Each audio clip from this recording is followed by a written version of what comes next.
Hello everyone, welcome to the grow of pharma. तो आज के इस वीडियो में हम लोग पीवाईक्यू डिस्कशन करने जा रहे हैं दो टॉपिक्स का। दो छोटे टॉपिक्स हैं बट इंपॉर्टेंट टॉपिक्स हैं, तो दोनों के कंबाइंड पीवाईक्यू डिस्कशन हम कर लेंगे। आज हम एरोसॉल्स के भी पीवाईक्यूज देख लेंगे, साथ में सेमी सॉलिड्स भी देख लेंगे, जिसमें हमारा सपोजिटरी भी जो है वो भी कवर हो जाएगा। तो कंप्लीट तीन टॉपिक्स ऑलमोस्ट हम लोग आज के इस वीडियो में देखने वाले हैं। तीनों के पीवाईक्यूज डिस्कशन हो जाएंगे, ठीक है। तो आज फिर फटाफट से वीडियो को स्टार्ट करते हैं। सबसे पहला क्वेश्चन जीपीआई 2011 का है। 11 का क्वेश्चन क्या है?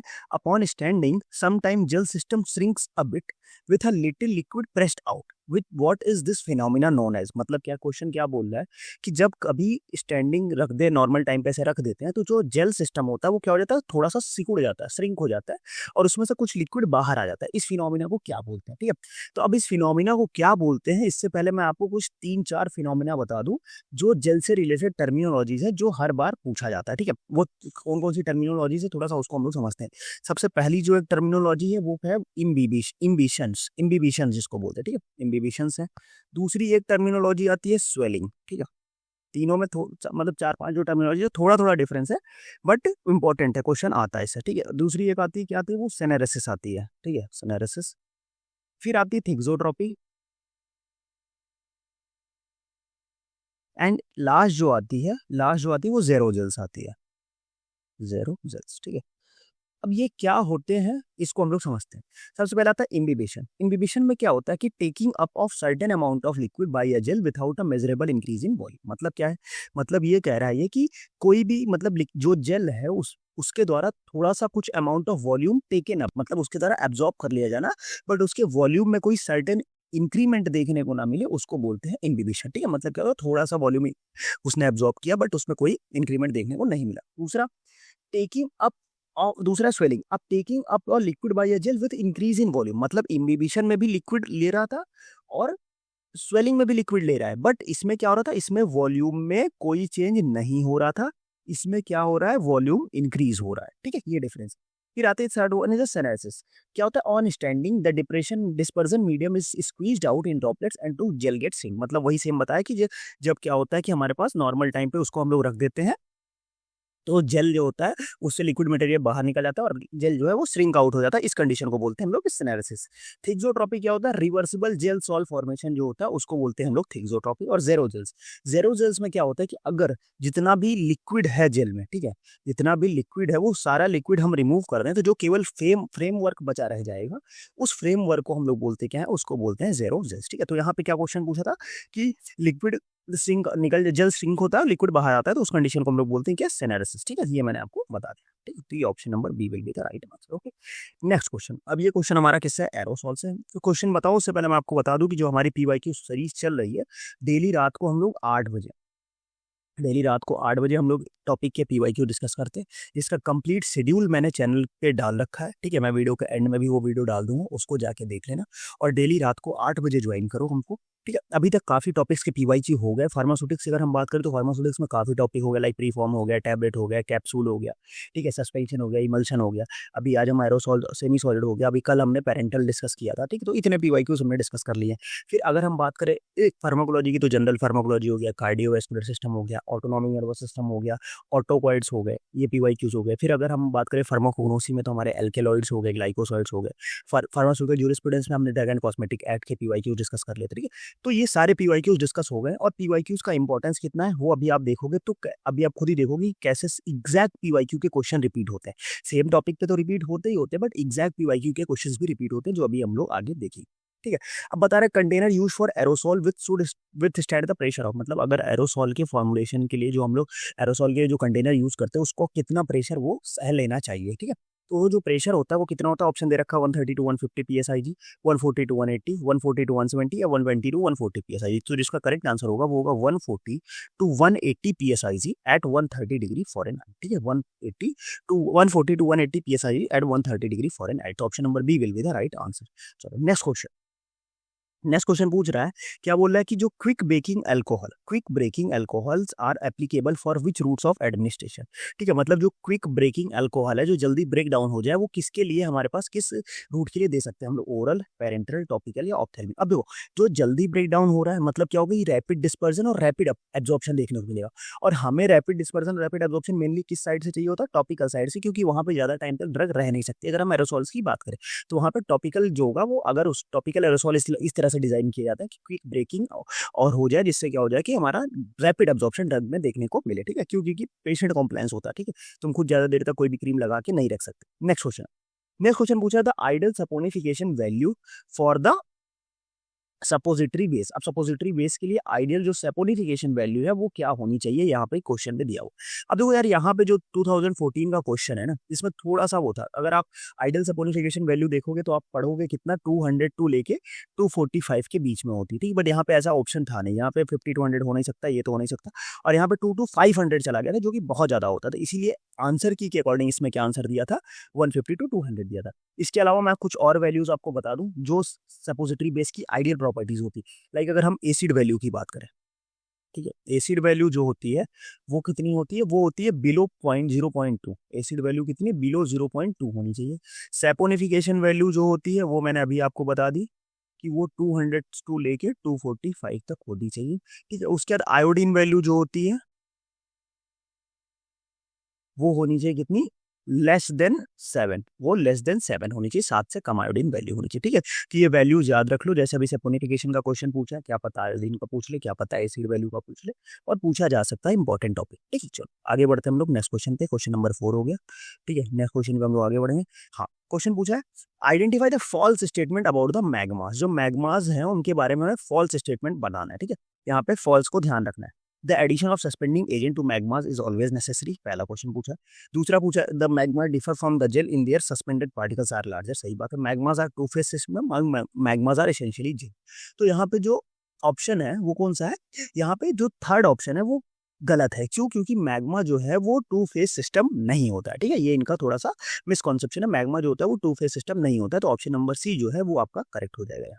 Next question, which oil is soluble in alcohol. इसमें ऐसा कौन सा ऑयल है जो अल्कोहल में सॉल्युबल होता है, ये पूछा गया क्वेश्चन आपको।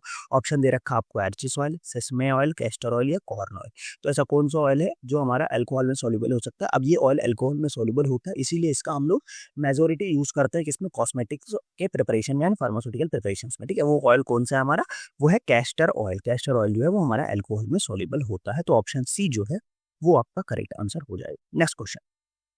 नेक्स्ट क्वेश्चन पूछा है, the liquefaction time of cocoa butter in hydrogenated vegetable oil based suppositories. अब लिक्विफिकेशन टाइम पूछा है कि कोकोआ बटर का लिक्विफिकेशन टाइम कितना होता है। ठीक है, ऑप्शन दे रखा 30 to 50 मिनट्स, फिर दे रखा 30 to 40 मिनट्स, फिर दे रखा क्या 11 to 17 मिनट्स या 3 to 7 मिनट। ठीक है, तो जो कोकोआ बटर का लिक्विफिकेशन टाइम होता है, आप साथ साथ अपना चैट बॉक्स में आंसर लिखते जाओ। उसका जो लिक्विफिकेशन टाइम होता है वो होता है कितना, 30 to 50 मिनट्स में। अब देखो, उसको टाइम तो बता दिया, अब इसकी कुछ और प्रॉपर्टीज है जो हम साथ साथ डिस्कस कर लेंगे, क्योंकि क्वेश्चन पूछ सकता है। अगर कोकोआ बटर की मेल्टिंग पॉइंट का क्वेश्चन आता है तो melting point 30 to 35 degree Celsius के रेंज में रहता है। अगर कोकोआ बटर के आयोडीन वैल्यू के क्वेश्चन आता है, ठीक है, आयोडीन वैल्यू कितनी इसकी होती है, इसकी आयोडीन की वैल्यू जो 34 से 38 के बीच में रहती है। अगर एसिड वैल्यू से क्वेश्चन पूछ लेता है कोकोआ बटर के, ठीक है, तो एसिड वैल्यू का जो क्वेश्चन होता है वो होता है किसमें, वो नॉट लेस देन 4 होना चाहिए, मतलब 4 से ज्यादा नहीं होना चाहिए। ठीक है, और कोकोआ बटर के बारे में बताएं तो कोकोआ बटर का 4 फॉर्म्स होते हैं। अब थोड़ा फॉर्म का डिस्कस कर ले। ठीक, कोकोआ बटर्स की फॉर्म को डिस्कस कर ले। अल्फा फॉर्म, बीटा डैश होता है, फिर बीटा होता है, और फिर होता है गामा फॉर्म। 4 फॉर्म होते हैं। अल्फा फॉर्म की melting point 24 degree Celsius, beta dash की मेल्टिंग पॉइंट 28 से 31 डिग्री सेल्सियस। अगर हम बीटा की बात करें तो 34 to 35 डिग्री सेल्सियस, और अगर हम गामा की बात करें तो 18 डिग्री सेल्सियस इसका मेल्टिंग पॉइंट होता है। ठीक है, अब यहाँ पे सबसे जो यूजफुल और सबसे स्टेबल जो होता है, जो हम लोग सपोजिटरी बनाने में यूज कर सकते हैं, वो कौन सा फॉर्म होता है, वो होता है बीटा फॉर्म। सबसे स्टेबल तो हमारा कोकोआ बटर का फॉर्म जो हम सपोजिटरीज बनाने के लिए यूज करते हैं वो होता है हमारा बीटा फॉर्म। ठीक है, तो ये हो गया कुछ extra information regarding the cocoa butter. चलो नेक्स्ट आगे बढ़ते हैं हम लोग क्वेश्चन नंबर 8 पे। क्वेश्चन नंबर 8 क्या पूछा हुआ है कि which of the following aerosol is most commonly, which of the following propellant is used in topical aerosol. अब टॉपिकल एरोसॉल में कौन सा प्रोपेनेंट हम लोग यूज करते हैं? पहला है अपने पास ट्राइक्लोरो मोनोफ्लोरोमेथेन, ट्राइक्लोरो मोनोफ्लोरोइथेन, डाइक्लोरो डाइफ्लोरोमेथेन या आइसोप्रोपाइल एल्कोहल। तो देखो यहाँ पे जो सबसे अच्छा प्रोपेनेंट जो हम टॉपिकल में यूज कर सकते हैं, क्यों? क्योंकि वो वोलेटाइल अच्छा होता है, उसकी टॉक्सिसिटी कम होती है। वो कौन सा है? वो है ट्राइक्लोरो मोनो ट्राई फ्लोरो ट्राइक्लोरो सॉरी यहाँ पे ट्राइक्लोरो मोनोफ्लोरो इथेन होगा। यहाँ पे ट्राइक्लोरो होगा, फ्लोरो नहीं होगा। Trichloro monofluoro ethane, option number B जो होगा वो आपका करेक्ट हो जाएगा, ट्राइक्लोरो मोनोफ्लोरो इथेन। ये हम लोग इसको यूज करते हैं सबसे ज्यादा टॉपिकल। अब देखो सेम क्वेश्चन रिपीट होगा, सेम क्वेश्चन हमारा 2016 में भी रिपीट हुआ। अभी हमने 15 में देखा, 16 में भी सेम क्वेश्चन रिपीट हुआ। टॉपिकल एरोसॉल के लिए हम लोग ट्राइक्लोरो मोनोफ्लोरो इथेन का यूज करेंगे, ठीक है। तो यहाँ पे करेक्ट आंसर हो गया, ठीक है। चलो नेक्स्ट क्वेश्चन। वहाँ पे ऑप्शन में दोनों जगह फ्लोरो मेंशन हो गया था, ट्राई फ्लोरो मोनोफ्लोरो नहीं, तो ट्राई क्लोरो मोनोफ्लोरो इथेन होगा, ठीक है। चलो नेक्स्ट क्वेश्चन। अब नेक्स्ट क्वेश्चन पूछ रहा है, in bismuth subgallate suppositories BPC when no strength is specified the BPC direct the bismuth subgallate per suppository to B.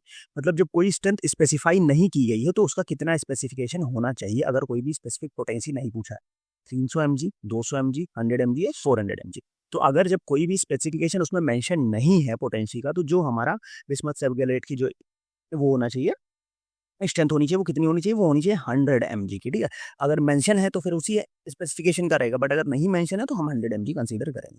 Next question, in case of aerosol testing valve dispersing acceptance criteria is. अब aerosol के testing में जो valve के dispersion acceptance criteria for a volume of 54 ml और less. अब यहाँ पे देखो दो चीजें होती है, जो एरोसॉल का एक्सेप्टेंस क्राइटेरिया होता है, ये दो चीजों पे हम लोग कंसीडर करते हैं, ठीक है। मतलब यहाँ पे वॉल्यूम कंसीडर करते हैं। एक वॉल्यूम होता है क्या कि 54 ml या उससे लेस हो, या 55 से लेके 200 ml तक के बीच में हो, ठीक है।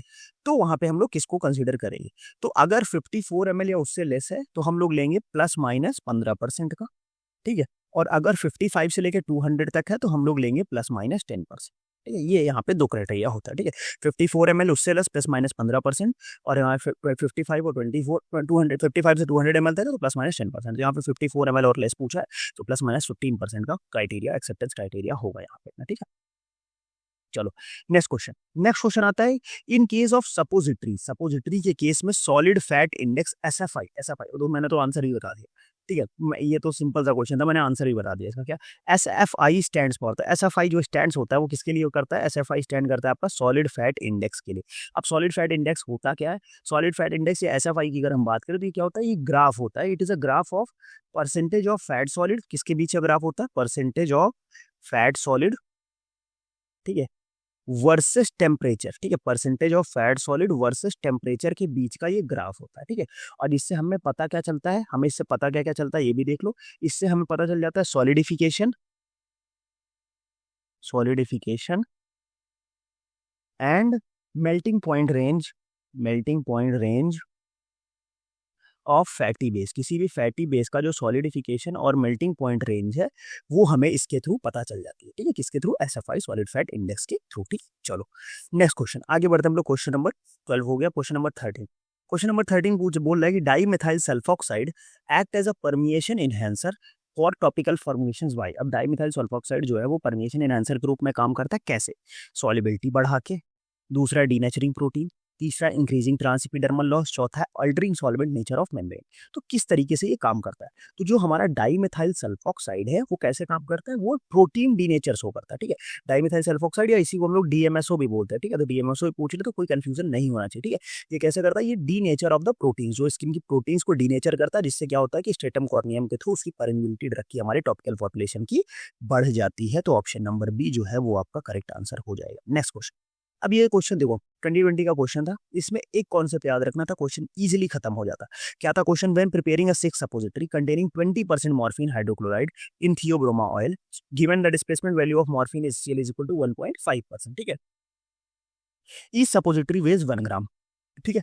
अब कौन सा स्टेटमेंट इसमें करेक्ट है? The displacement value of morphine is to be considered, the displacement value of both morphine HCl and theobroma are to be considered, the displacement value of morphine HCl is to be ignore, और the displacement value of the theobroma oil is to be considered. अब यहाँ पे समझने वाली बात यह है कि फॉर्मुलेशन में चीजें है क्या क्या।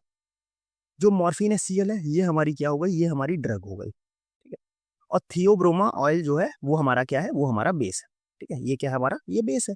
जिसमें हमें सपोजिटरी बनानी है, ठीक है, ड्रग हो गई और बेस हो गया। अब एक पॉइंट ये कि अगर 20% ड्रग होती है, ठीक है, जब 20% या ज़्यादा ड्रग होती है तो हम उसमें क्या करते हैं, उसमें जो हम ड्रग की डिस्प्लेसमेंट वैल्यू है, ठीक है, उसको हम इग्नोर कर सकते हैं, उसको अप्लाई करने की जरूरत नहीं होती।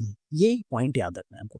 तो यहाँ पे ड्रग क्या है, ड्रग है यहाँ पे मॉर्फिन हाइड्रोक्लोराइड। तो जो मॉर्फिन हाइड्रोक्लोराइड की डिस्प्लेसमेंट वैल्यू है उसको हम लोग इग्नोर कर सकते हैं। ऑप्शन सी जो है वो आपका करेक्ट हो जाएगा। समझे बात को, ये हो गया इसका answer. Which ointment base ingredient is a part of an absorption base. अब ऐसा कौन सा ऑइंटमेंट बेस इंग्रेडिएंट है जो एब्जॉर्प्शन बेस का पार्ट है, ठीक है। ऑप्शन है पेट्रोलेटम, फिर आता है अपने पास लैनोलिन, हाइड्रोजिनेटेड कैस्टर ऑयल, उसके बाद आता है अपने पास सिटाइल एल्कोहल। अब देखो मैं थोड़ा आपको बता देता हूँ इसके बारे में, एब्जॉर्प्शन के बेस के बारे में अच्छे से ही आपको मैं एग्जांपल बता देता हूँ।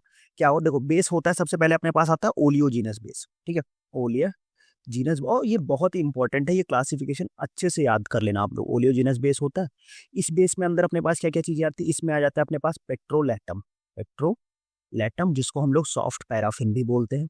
दूसरा आ जाता है अपने पास हार्ड पैराफिन, ठीक है। फिर तीसरा आ जाता है अपने पास लिक्विड पैराफिन, ठीक है। और चौथा जो अपने पास आता है वो आ जाता है क्या, वो आ जाता है फिक्स्ड ऑयल, ठीक है। ये अपने पास ओलियोजिनस बेसिस की बात हो गई। फिर दूसरा जो अपने पास आता है वो आता है एब्जॉर्प्शन बेस। कौन सा आता है, दूसरा आता है अपने पास एब्जॉर्प्शन बेस, ठीक है, एब्जॉर्प्शन बेस। अब एब्जॉर्प्शन बेस में अपने पास आता है क्या, सबसे पहले आता है अपने पास एनहाइड्रस और नॉन इमल्सिफाइड, जिसको बोलते हैं एनहाइड्रस या नॉन इमल्सिफाइड, नॉन इमल्सिफाइड, ठीक है। अब इस एनहाइड्रस में क्या क्या चीजें आ जाती है, इस एनहाइड्रस या नॉन इमल्सिफाइड में आपका आ जाता है वूल फैट, ठीक है, और यह आपका आ जाता है लैनोलिन। तो लैनोलिन हमारा कौन सा बेस हो गया, एब्जॉर्प्शन बेस हो गया। दूसरा एक आ जाता है अपने पास हाइड्रस या W bio emulsified, W bio emulsified, दो पार्ट हो गए एब्जॉर्प्शन बेस के। अब जो हाइड्रस में या डब्ल्यू बाई ओ इमल्सिफाइज में क्या होता है, हाइड्रस बेसिस होते हैं, हाइड्रस वूल फैट आ जाता है, ठीक। इसमें यहाँ पे हमारा अनहाइड्रस वूल फैट आएगा, इसमें हाइड्रस वूल फैट आ जाएगा। ये हो गया एब्जॉर्प्शन बेस। और थर्ड जो आता है अपने पास वो आता है क्या, water removal base, water removal, जिसमें आ जाता है अपने पास एनाइनिक, कैटाइनिक, नॉन आयनिक। और एक आ जाता है वाटर सॉल्युबल, जिसमें वाटर सॉल्युबल में क्या आ जाता है अपने पास, वाटर सॉल्युबल, इसमें आ जाएगा अपने पास क्या, इसमें आ जाएगा अपने पास मैक्रोगोल्स, और इसी को हम लोग पीईजी भी बोलते हैं, ठीक है ये, ठीक। तो यहाँ पे अभी हमने देखा कि एब्जॉर्प्शन बेस के अंदर क्या आ रहा था, लैनोलिन जो था वो हमारा एब्जॉर्प्शन बेस के अंदर आ जाए, ठीक है। चलो नेक्स्ट क्वेश्चन, नेक्स्ट क्वेश्चन क्या पूछ रहा है, नेक्स्ट क्वेश्चन एरोसोल से आया। Why pressure filling is preferred over cold filling for aerosol. Aerosol में प्रेशर फिलिंग के क्यों प्रीफर की जाती है कोल्ड फिलिंग की जगह पे। The pressure filling method for the filling of alcohol in pharmaceutical usually preferred over the cold filling method. सही बात है, because with pressure filling method high production speed can be achieved, less propellant is lost. सही बात है। तो इसमें मतलब क्या होता है कि असर्शन भी सही है और रीजन भी सही है। प्रेशर फिलिंग प्रीफर की जाती है कोल्ड फिलिंग पे, क्यों, क्योंकि प्रेशर फिलिंग मेथड से हम क्या कर सकते हैं, हाई प्रोडक्शन स्पीड अचीव कर सकते हैं और साथ में लेस प्रोपेलेंट लॉस्ट होता है। तो बोथ असर्शन और reason are true and reason is the correct expression of the assertion. तो ऑप्शन नंबर ए जो है वो आपका करेक्ट हो जाएगा, ठीक। चलो नेक्स्ट क्वेश्चन हम लोग आगे बढ़ेंगे, ए ऑप्शन अपना करेक्ट हो जाएगा, ठीक है। अगला क्वेश्चन क्या आ रहा है अपना, which of the following is a common name of chemical name of the propellant. अब इस प्रोपेलेंट 1111 का कॉमन नेम बताना है हमें। अब ये बहुत ही सिंपल क्वेश्चन होते हैं, लोग कंफ्यूज हो जाते हैं इसमें, बट हमें कंफ्यूज नहीं होना है। हमें क्या करना है इसमें, हमें इसमें नॉमेनक्लेचर सीखना पड़ेगा, ठीक है। अब नॉमेनक्लेचर में 3 वैल्यूज होती हैं, जिसमें भी हमारे प्रोपेलेंट के नॉमेनक्लेचर होते हैं उसमें क्या होती है, हमेशा 3 वैल्यूज होती है। अब तीनों वैल्यूज को मैं आपको बताता हूँ। लाइक अगर हम देख लें, ठीक है, लाइक हम एक वैल्यू ले लें 1, एक मिनट,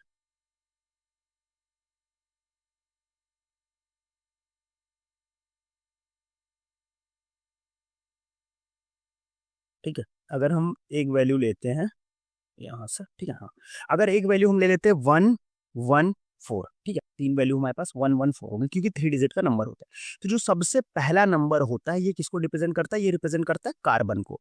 और कार्बन में भी N-1, मतलब N-1 मतलब जितने कार्बन है उसमें से एक माइनस कर दो, N-1 कार्बन एटम्स। अगर जैसे यहाँ पे 1 वैल्यू है मतलब 0 कार्बन है, ठीक है।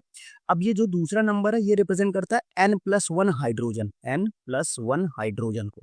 N+1 हाइड्रोजन मतलब क्या कि अगर यहाँ एक है मतलब 2 हाइड्रोजन लगे हुए हैं। और ये जो चौथा है ये एग्जैक्ट रिप्रेजेंट करता है किसके, फ्लोरीन एटम को, ठीक है। किसको रिप्रेजेंट करता है, एग्जैक्ट फ्लोरीन को, ठीक है। मतलब समझे आपको। अब जैसे अगर हम बताएं वन, यहाँ पे क्वेश्चन हमें क्या दिया था, क्वेश्चन हमें दिया हुआ है 1-1 पूछा हुआ है ना, हम 1-1 लेके चलते हैं, ठीक। क्वेश्चन क्या पूछा, 1-1, 1-1 दिया हुआ है, मतलब क्या हुआ यहाँ पे 0, आगे 0 है। तो अब 0 है का मतलब क्या हुआ कि कार्बन से एक कम करके लिखा हुआ है, एक कम करके लिखा हुआ है मतलब क्या है, पे एक कार्बन है। हाइड्रोजन में एक बढ़ाना है हमें, हाइड्रोजन में एक बढ़ाना है मतलब यहाँ पे एक भी हाइड्रोजन नहीं है, क्योंकि यहाँ पे एक में हाइड्रोजन में एक वैल्यू बढ़ा के लिखी जाती है हमेशा। तो एक लिखी गई है मतलब 0 हाइड्रोजन था। कार्बन में एक वैल्यू कम करके लिखी जाती है मतलब क्या हुआ कि एक कार्बन था। अब यहाँ पे एग्जैक्ट जो था ये क्या था, एग्जैक्ट हमारा क्या था, फ्लोरीन नंबर था। तो सी और एफ। अब यहाँ पे अब कार्बन की वैलेंसी तो पूरी नहीं है। अब यहाँ पे हम हाइड्रोजन से कार्बन की वैलेंसी पूरी नहीं कर सकते। यहाँ हम किससे वैलेंसी पूरी करते हैं, जितने भी रिमेनिंग बचेंगे उसको हम लोग पूरी करेंगे किससे, Cl क्लोरीन से। तो 3 क्लोरीन लग जाएगा। तो ये इसको हम लोग इस तरह से लिख सकते हैं CCl3F, ठीक है। CCl3 मतलब ट्राई क्लोरो मोनोफ्लोरो मीथेन, समझे बात को। तो ये यहाँ पे आंसर जो आएगा जैसे हमने बताया कि CCl3F, समझ में आई बात को कि कार्बन यहाँ 0 लिखा था, क्यों, क्योंकि कार्बन में हमेशा एक घटा के लिखते हैं। तो कार्बन में 0 था मतलब एक भी नहीं था। अब यहाँ पे क्या हुआ कि हम हाइड्रोजन हमेशा एक बढ़ा के लिखते हैं, मतलब एक यहाँ पे हाइड्रोजन लिखा हुआ था मतलब एक भी हाइड्रोजन नहीं था। और यहाँ पे हम लोग फ्लोरीन, एक फ्लोरीन था, तो सिंपल से हमारी बात आ जाएगी, ठीक है। अब यहाँ पे ट्राई फ्लोरो मोनोफ्लोरो इथेन, ठीक है, समझिए बात को। ट्राई क्लोरो मोनोफ्लोरो मीथेन आ जाएगा, ठीक है, समझिए बात को। एक कार्बन, एक भी हाइड्रोजन है और 3, ठीक है। एक बार फिर से पीछे देखना, सिंपल नॉमेनक्लेचर है, समझ जाओगे, बट याद रख लेना क्योंकि क्वेश्चन इससे पूछा जाता है, ठीक है। चलो next question, which of the following ointment base is absorption base, ठीक है। तो यहाँ पे कौन सा ऐसा ऑइंटमेंट बेस है जो एब्जॉर्प्शन बेस पे, इस मैंने बोला था क्लासिफिकेशन याद कर लो, इंपॉर्टेंट है। तो ऑप्शन पूछा yellow ointment USP, hydrophilic petrol atom, hydrophilic ointment USP या पीजी ऑइंटमेंट एनएफ। तो यहाँ पे जो करेक्ट आंसर होगा होगा yellow ointment USP, yellow ointment USP is the right answer, okay. Next question, अब देखो यहाँ पे जो क्वेश्चन पूछा था ये रिसेंटली 2023 का क्वेश्चन है। 2023 में क्या क्वेश्चन पूछा गया था, कि क्वेश्चन पूछा गया था कि give two statement about the salicylic acid ointment and wool alcohol ointment के बारे में दिया है, कौन सा स्टेटमेंट सही है। तो सैलिसिलिक एसिड ऑइंटमेंट और वूल अल्कोहल ऑइंटमेंट के बारे में अगर हम बात करें तो इन case of salicylic ointment BP, wool alcohol ointment made with the white soft paraffin used, wool alcohol ointment made of the, एक मिनट, क्वेश्चन में थोड़ा सा कुछ वो हो गया, थोड़ा सा कुछ मिस प्रिंट हो गया है ना। मैं 1 मिनट से आप लोग लाइन करो, मैं भी आपको बता देता हूँ, ठीक है। हाँ, क्वेश्चन दिया था कि यहाँ पे just give me a second, give me ऐसा तो ओके, वेट अ मिनट, ये क्वेश्चन थोड़ा सा कुछ ऊपर नीचे हो गया है, ठीक है। तो यहाँ पे यही मतलब यहाँ पे जो मेरे पास रेफरेंस पेपर है उसमें भी यही मेंशन हो रहा है, ठीक है। तो मे भी शायद यही था या कुछ चेंजेस है। एक बार अगर आपको एग्जैक्ट क्वेश्चन मिले तो आप मेरे को वो क्लियर कर देना, मैं आपको आंसर ड्रॉप कर दूंगा, ठीक है। तो यहाँ पे क्योंकि ये क्वेश्चन थोड़ा सा मुझे वो लग रहा है कि acidic acid ointment BP wool alcohol ointment made up with white soft paraffin because, ठीक है। तो इसको थोड़ा सा हम लोग बाद में देखेंगे, उसको आगे बढ़ते हैं हम लोग बाद में। मैं नेक्स्ट किसी क्लास में इसको मैं क्लियर करा दूंगा, ठीक है, क्योंकि अभी थोड़ा सा मुझे इसमें प्रॉब्लम लग रही है। चलो नेक्स्ट क्वेश्चन हम लोग आगे बढ़ते हैं। जीपैट 2024 का क्वेश्चन है। जीपैट 2024 का क्वेश्चन क्या बोल रहा है कि partial hydrogenation of vegetable oils in the presence of निकल catalyst is given at 200 degree Celsius give S.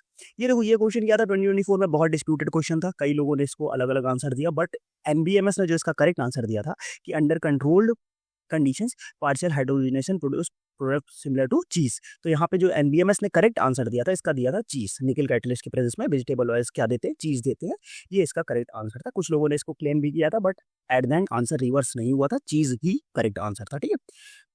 अगला क्वेश्चन आता है rancidity of the oil is detected by. अब ये भी क्वेश्चन बहुत कंफ्यूजिंग था, लास्ट ईयर 2024 का ही क्वेश्चन है, कई लोगों ने इस पे क्लेम करने की बात की, अलग अलग जगहों से वो आया था, बट एनबीएमएस ने चेंज नहीं किया था। तो हम लोग इसके बारे में थोड़ा सा देख लेते हैं, क्योंकि इससे पूछा गया था मे बी आगे भी क्वेश्चन पूछा जा सकता है इससे, ठीक है। तो रेंसिडिटी ऑफ द ऑयल जो है वो किससे डिटेक्ट किया जाता है, ये क्वेश्चन था, ठीक है। तो ये एज पर एनबीएमएस के आंसर जो उन्होंने दिया था वो दिया था पेरोक्साइड वैल्यू।